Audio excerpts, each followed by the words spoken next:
చూడండి, మత్తయి సువార్త 20వ అధ్యాయం 45వ వచనం నుంచి మనం ప్రారంభం చేస్తున్నాం. మత్తయి సువార్త 27వ అధ్యాయము 45వ వచనం. యేసు ప్రభువారు ఉదయం 6 గంటల నుంచే సిలువ శ్రమలు అనుభవిస్తున్నారు. సుమారు 9 గంటల సమయంలో ఆయన్ని సిలువ మాను ఎక్కించడం జరిగింది. అప్పటి నుంచి మధ్యాహ్నం 3 గంటల వరకు ఆయన సిలువలో వేలాడుతూ, మనం ఇంతవరకు ధ్యానించుకున్న ఒక్కొక్క మాట పలుకుతూ సందర్భాన్ని బట్టి ఆయన మాట్లాడడం జరుగుతుంది. సిలువలో పలికిన 3 మాటలు, మొదటి 3 మాటలు కూడా మనుషుల కోసం ఆయన మాట్లాడడం జరిగింది. మొదటి మాట విజ్ఞాపన. దేవుడికి విజ్ఞాపన చేస్తున్నాడు మనుషుల కోసం. ప్రభువా, వీరు ఏం చేస్తున్నారో వీరు ఎరుగరు, వీరిని క్షమించు. క్షమాపణ. దేవునికి విజ్ఞాపన చేస్తున్నాడు మనుషులకు క్షమాపణ కొరకు. రెండవ మాట వాగ్దానం, భరోసా. సిలువలో ఉండి కూడా రక్షకుడు ఎవడో, సృష్టికర్త ఎవరో తెలుసుకున్న దొంగకి దేవుడు భరోసా ఇచ్చాడు. నేడే నీవు నాతో కూడా. దొంగ కోరుకున్నాడు ఏమని? ప్రభువా, నువ్వు ఖచ్చితంగా నువ్వు ఒకసారి నీ రాజ్యంలోకి వెళ్తావు, అప్పుడు నన్ను ఒకసారి జ్ఞాపకం చేసుకో అని దొంగ కోరాడు. ఆ హృదయాన్ని గ్రహించిన దేవుడు ఏం చేశాడంటే వెంటనే భరోసా ఇచ్చాడు. ఎప్పుడో కాదు, ఇప్పుడే. నేను రాజ్యంలో వచ్చినప్పుడు కాదు, నాతో పాటు ఇప్పుడే నువ్వు నా కూడా రాజ్యంలో ఉంటావని భరోసా ఇచ్చాడు. మూడో మాట బాధ్యత. ఏంటండి? బాధ్యత. తను దేవుడై ఉండి మనుష్య రూపంలోకి భూమికి వచ్చినప్పటికీ మనిషిగా సగటు మనిషి ఎలా జీవించాలో, ఎలా దేవునికి అనుకూలంగా ఉండాలో తెలియజేసే ఒక మాదిరికరమైన బాధ్యతను దేవుడు భూమి మీద చనిపోయే స్థితిలో కూడా, తన మరణించే స్థితిలో కూడా తన బాధ్యతను నెరవేర్చడం మనం చూసాం. తల్లికి ఇంకా పిల్లలు ఉన్నప్పటికీ, కుమారులు ఉన్నప్పటికీ ఆమె ఎప్పుడు కూడా ఆ పిల్లలతో లేదు. ఈయన ఎక్కడుంటే అక్కడే, ఈయన సువార్త ఎక్కడ ప్రకటిస్తే అక్కడికే కూడా వెళ్ళిపోయేది మరియమ్మ గారు. తన తర్వాత యూసఫ్ గారితో ఆవిడ కొన్నాళ్ళు సంసార జీవితం చేసి ఒక పిల్లల్ని కానీ తర్వాత వారితో లేదు. 30 సంవత్సరాల తర్వాత దేవుడు యేసుప్రభు వారు సువార్తకు వచ్చేస్తే ఆయన కూడా సువార్త కాడు వచ్చేయడం మనం చూసాం. అందుకే ఆమె యవ్వన కాలం నుంచి కూడా ఎన్నో కష్టాలు అనుభవించి ఆయనతో ఉంది కాబట్టి బాధ్యతను విస్తరించకుండా తల్లి బాధ్యతను మనం ఆయన నెరవేర్చడం మనం చూసాం. ఇక 4వ మాటగా, ఇక్కడ అన్ని మాటలు మాట్లాడినప్పుడు మనం మామూలుగానే మాట్లాడాడు, కానీ ఈ మాట మాట్లాడినప్పుడు ఆయన బిగ్గరగా కేకవేశాడు. సుమారు 12 గంటల నుంచి 3 గంటల వరకు లోకమంతా చిమ్మ చీకటి, సూర్యుడు అదృష్టం అయిపోయాడు, ఇంకా వెలుగనేది లేదు. ఎందుకు అలా అయిపోయిందంటే సృష్టికర్త పడే కష్టాన్ని చూడలేక కనుమరుగైపోయింది. సూర్యుడు దేవుని సృష్టే. ఎందుకు ఈ చీకటి కమ్మడం అనేది ఎప్పుడో ప్రవచనం ఆమోస్ గ్రంథంలో ఉంటుందండి. ప్రవచనం 8వ అధ్యాయం 9వ వచనంలో, ఆ దినమున నేను మధ్యాహ్న కాలమందు సూర్యుని అస్తమింపజేయుదును, పగటి వేళను భూమికి చీకటి కమ్మజేయుదును. చాలమ్మా, ఇది ఒకప్పటి ప్రవచనం. మధ్యాహ్నమందు పగటి వేళ భూమికి చీకటి కమ్మడి చేస్తాడు దేవుడు. ఎక్కడ నెరవేరిందండి ఇది? యేసు ప్రభు వారు అనుభవించే శ్రమలకి సాదృశ్యంగా భూమి అంతా చీకటి అయిపోయింది. ఆ చీకటి సమయంలోనే దేవుడు యేసు ప్రభు వారు చెయ్యి విడిచిపెట్టేశాడు. అప్పటి వరకు ఆయన కూడా శిష్యులు ఉన్నారు. తను వెంబడించిన 3.5 సంవత్సరాల పాటు తనను తయారు చేసిన శిష్యులు ఉన్నారు, తను అనుసరించిన శిష్యులు ఉన్నారు, తన తల్లి ఉంది, అనేక మంది ఉన్నారు. వారందరూ ఈ సిలువ సమయంలో విడిపోయారు, చెదిరిపోయారు, భయపడి బెదిరిపోయి పారిపోయారు. అప్పుడు ఆయన భయపడలేదు, అప్పుడు ఆయన బాధపడలేదు. ఈ మాట ఒక ఆవేదనకు సంబంధించిన మాట, ఆవేదనతో కూడిన మాట. నా దేవా ఎందుకు నా చెయ్యి విడిచిపెట్టావు, నన్ను ఎందుకు విడిచిపెట్టేశావు అని చెప్పి ఆయన ఎంతో వేదనతో బిగ్గరగా చాలా గట్టిగా కేకేశాడు. ఇది ప్రవచనం మనం ఇందాక ప్రియాంక చదివించింది. కీర్తనలో 22వ అధ్యాయంలో అప్పుడు దావీదు గారు ఆయన శ్రమల గురించి మాట్లాడుతూ ప్రవచించారు ఈ మాట. నా దేవా నన్ను ఎందుకు చెయ్యి విడిచితివి అని ఆ రోజుల్లో ఆయన ప్రవచించడం జరిగింది. అంటే యేసుప్రభు వారి మరణం ఒక దేవుని ఉద్దేశం, ఎప్పుడో ఆదిలోనే ప్రణాళిక. అయ్యగారు చెప్పారు, ఏదైనా తోటలోనే దేవునికి మానవునికి ఎడబాటు వచ్చింది. అప్పుడే దేవుడు వాళ్ళు మనుషులుగా చేసి తనతో ఉంచుకున్న సమయంలో వారు పాపం చేసి దేవుని దూరం అయిపోయారు. అప్పుడే దేవుడు మనుషుని చేయి విడిచిపెట్టేశాడు. కానీ మళ్ళీ ఎప్పుడే ఈ చేతిని దేవుని చేతి కలపాలనే ఉద్దేశంతోనే దేవాది దేవుడు మళ్ళీ తన కుమారుని మనుషు రూపంలో పంపి మనుష్యుడు దేవునికి అనుకూలంగా ఏ రకంగా జీవించాలో, ఒక మాదిరికరమైన జీవితం జీవించడం ఎలా నేర్చుకోవాలో అనేది మనుషు కుమారుని పంపి చేయించడం నేర్పించాడు. ఆ రకంగానే మనిషి జీవించాలి, మళ్ళీ తన చేతిని దేవుని చేతికి అప్పగించాలనే ఉద్దేశంతోనే దేవుడు మనుషు రూపంగా భూలోకానికి రావడం జరిగింది. అప్పుడు జరిగింది ఈ విషయం. ఇప్పుడు ఇంతమంది విడిచిపెట్టినా సరే ఆయన ఆందోళన చెందలేదు, కానీ ఆవేదన చెందలేదు. కానీ ఎప్పుడైతే దేవుడు తన చేయి విడిచిపెట్టేశాడో అప్పుడు ఆయన ఎంతో ఆవేదన చెందాడు. ఇంతకు బిగ్గరగా కేకేశాడు. అలా కేకేస్తే అక్కడ వాళ్ళందరూ అనుకుంటున్నారంట, ఈయన ఏలియా అని పిలుస్తున్నాడేమో. ఏలి ఏలి లామా సబక్త్ అన్నది అరామిక్ భాష. అరామిక్ అనే భాష ఇబ్రూ భాషకే అది పర్యాయ భాష. ఆ భాషలో ఆయన అంటే అక్కడ ఉన్న వాళ్ళకి ఆ భాష అర్థం అవ్వక ఈయన ఏలియా అని పిలుస్తున్నాడు, ఏలియా వచ్చి సిలువలో ఉన్న ఈయన రక్షిస్తాడేమో, సరే చూద్దామని చెప్పి వాళ్ళు అనుకుంటున్నారండి కింద. కానీ ఈయన ఈ మాటగా ఏమని పలుకుతున్నాడు? తండ్రితో మాట్లాడుతున్నాడు ఈ మాట. అంతకు ముందు వరకు ఆయన ఎప్పుడు కూడా ఒంటరిగా లేడు. ఎప్పుడు ఆయన ఉన్న ప్రతి చోట దేవుడు ఉన్నాడు. భూలోకం నుంచి పరలోకం నుంచి భూలోకానికి వచ్చిన తర్వాత 40 దినాలు ఉపవాసం ఉన్నప్పుడు, సాతాను చేత శోధింపబడినప్పుడు, ఆయన బాప్తీసం తీసుకున్నప్పుడు, తర్వాత పర్ణశాలలో, తర్వాత అక్కడ అన్ని చోట్ల కూడా దేవుడు తన పరిశుద్ధాత్మతో మాట్లాడాడు. ఈయన నా ప్రియ కుమారుడు, ఈయనందు నేను ఆనందించిన పౌరు రూపంలో వచ్చి ఆయనతో మాట్లాడేవాడు. చూడండి, ఆయన అన్నిసార్లు చెప్పాడు అన్నమాట. యోహాను సువార్తలో 16:32 తండ్రి నాతో ఉన్నాడు, నేను ఎప్పుడు ఒంటరిని కాను అని చెప్తాడు ఆయన. ఇదిగో మీలో ప్రతి వాడును నన్ను ఒంటరిగా విడిచిపెట్టు గడియ వచ్చుచున్నది. ఒంటరిగా విడిచిపెట్టు గడియ వచ్చే ఉన్నది. అయితే తండ్రి నాతో ఉన్నాడు గనుక, తండ్రి నాతో ఉన్నాడు గనుక నేను ఒంటరిగా లేను. ఈ మాట ఇప్పుడు చెప్తున్నాను దేవుడు. ఆ ముందు రోజే చెప్పాడు, మీలో అందరూ కూడా చెదిరిపోయి, లేకపోతే ఈ ప్రభుత్వానికి బెదిరిపోయి నన్ను ఒంటరిగా వదిలేసిపోతారు మీరు. ఆ గడి వస్తుంది, కానీ వచ్చే ఉంది, ఆల్రెడీ ఇప్పుడు వచ్చి ఉంది. కానీ మీరు అందరూ విడిపోయి చెదిరిపోయి బెదిరిపోయినా సరే దేవుడు నాకు తోడుగా ఉన్నాడు కాబట్టి నేను ఒంటరిగా లేను అని ఆయన సాక్ష్యం చెప్తున్నాడు. అదే చూడండి, ఇంకో వాక్యం ఉంది. యోహాను సువార్త 8:29 నన్ను పంపినవాడు నాకు తోడై ఉన్నాడు, ఆయనకి ఇష్టమైన కార్యం నేను ఎల్లప్పుడూ చేయదును కనుక ఆయన నన్ను ఒంటరిగా విడిచిపెట్టలేదు. ఎప్పుడు కూడా ఆయన యేసు ప్రభువును ఒంటరిగా విడిచిపెట్ట తండ్రి ఎప్పుడు తోడుగా ఉన్నాడు. కాబట్టి శ్రమలు వచ్చినా, లేకపోతే ఆయన నిందించిన, ఇప్పటి వరకు కూడా ఆయన తోడుగా ఉన్నాడు. కాబట్టి ఆయన హింసించిన, ప్రాణపోయే పరిస్థితి వచ్చినా కూడా ఆయన ధైర్యంగా ఉన్నాడు. అంటే తండ్రి తోడుగా ఉన్నాడు. ఆయన ఎప్పుడైతే ప్రభువారు చెయ్యిని దేవుడు విడిచిపెట్టాడో అప్పుడు ఆయన ధైర్యంగా లేడు. ఇంకా ఎంతో ఆవేదన చెందారు, ఒంటరిగా లేరు ఆయన.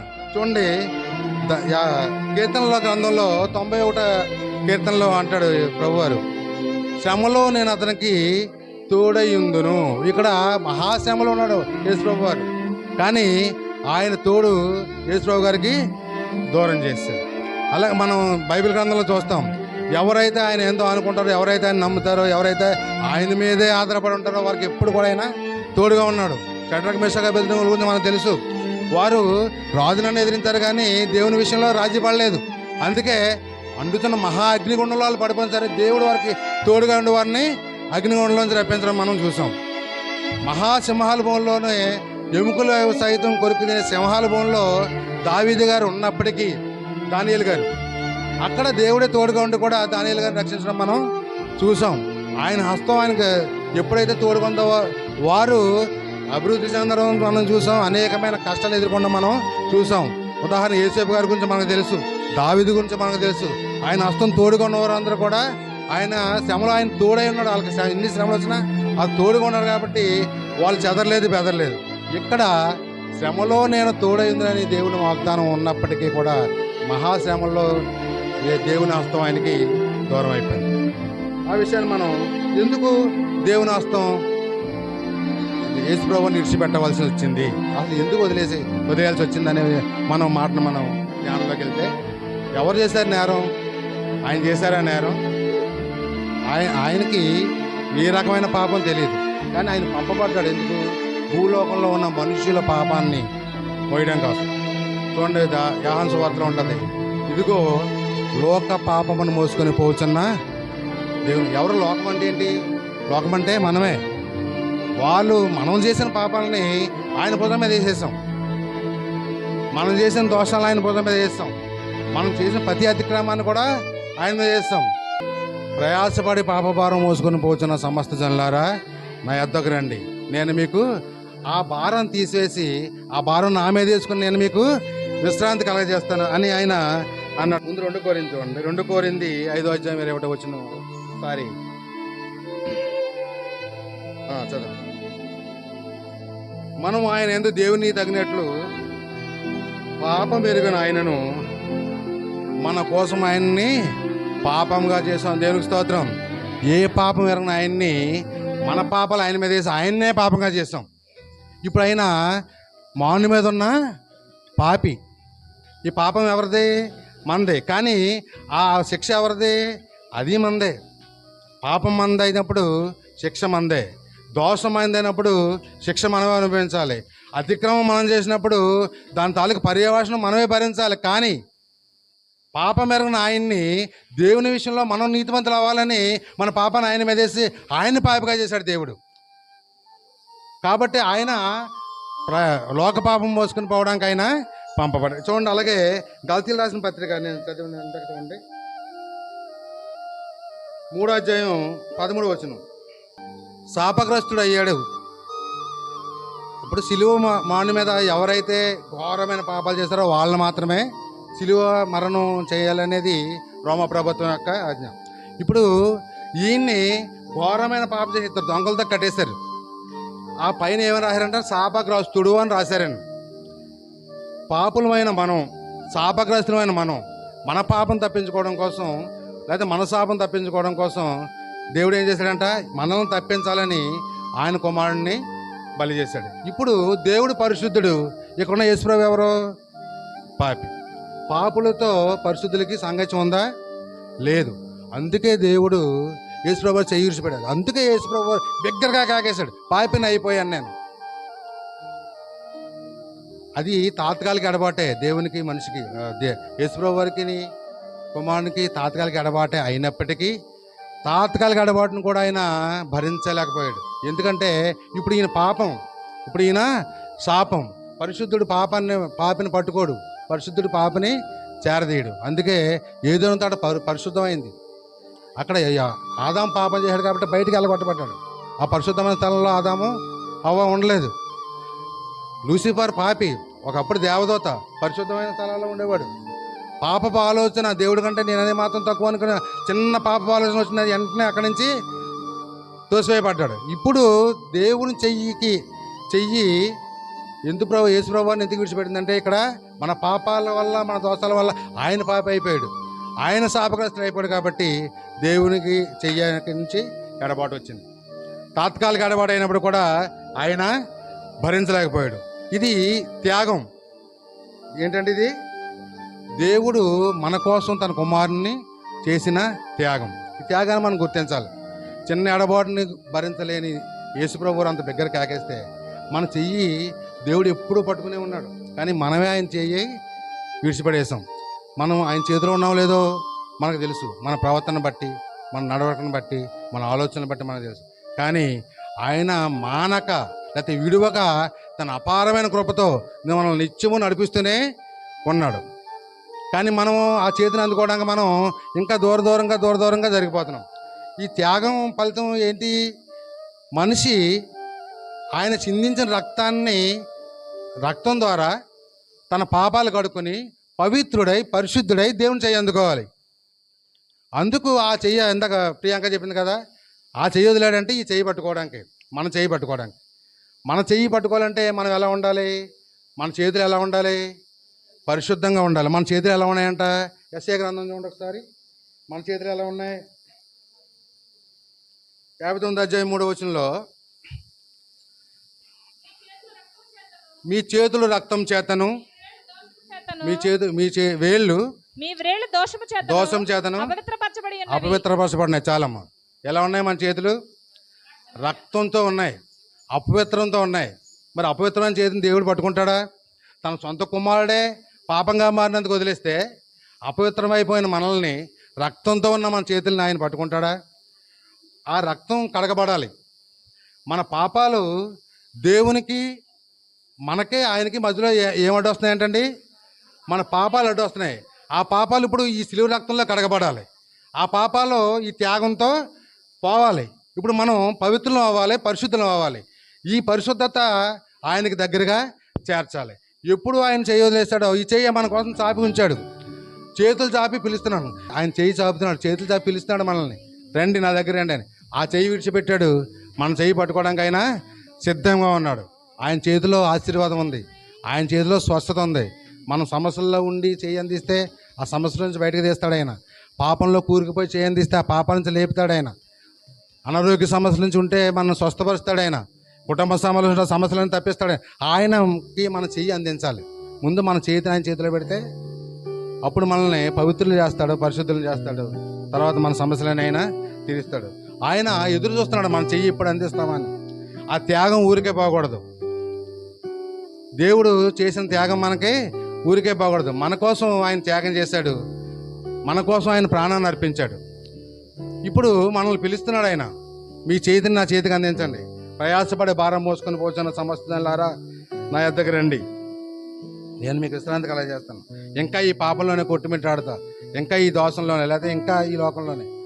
ఇప్పటికైనా మారు మనసు పొంది నా మాటలు విని దాని ప్రకారం నడుచుకుంటే నేను మిమ్మల్ని క్షమిస్తాను, చేర్చుకుంటాను. ఆయన బలిష్టమైన చేతుల కింద ఎలా ఉండాలి? మనం దేన మనసులో ఉంటే ఆయన మనల్ని చేరదీస్తాడు. కాబట్టి ఈ మాటలు విన్న మనం ఆయన ఏ ఉద్దేశంతో త్యాగం చేశాడో, ఏ ఉద్దేశంతో తన కుమారుని భూలోకాన్ని పంపాడో, ఏ ఉద్దేశంతో ఆయన శిలువ మరణం పొందాడో, ఆయన రక్తాన్ని చిందించాడో, అది గుర్తెరిగి ఆ ఉద్దేశాన్ని నెరవేర్చడంలో మనం కూడా పాలు భాగస్వామ్యం ఉందాం. ఆయన బలిష్టమైన చేతుల కిందకు వెళ్ళి ఆయన దేవుని పొందుకుందాం. దేవుడి కొద్ది మాటలు అన్నింటిలో దీవించకాక.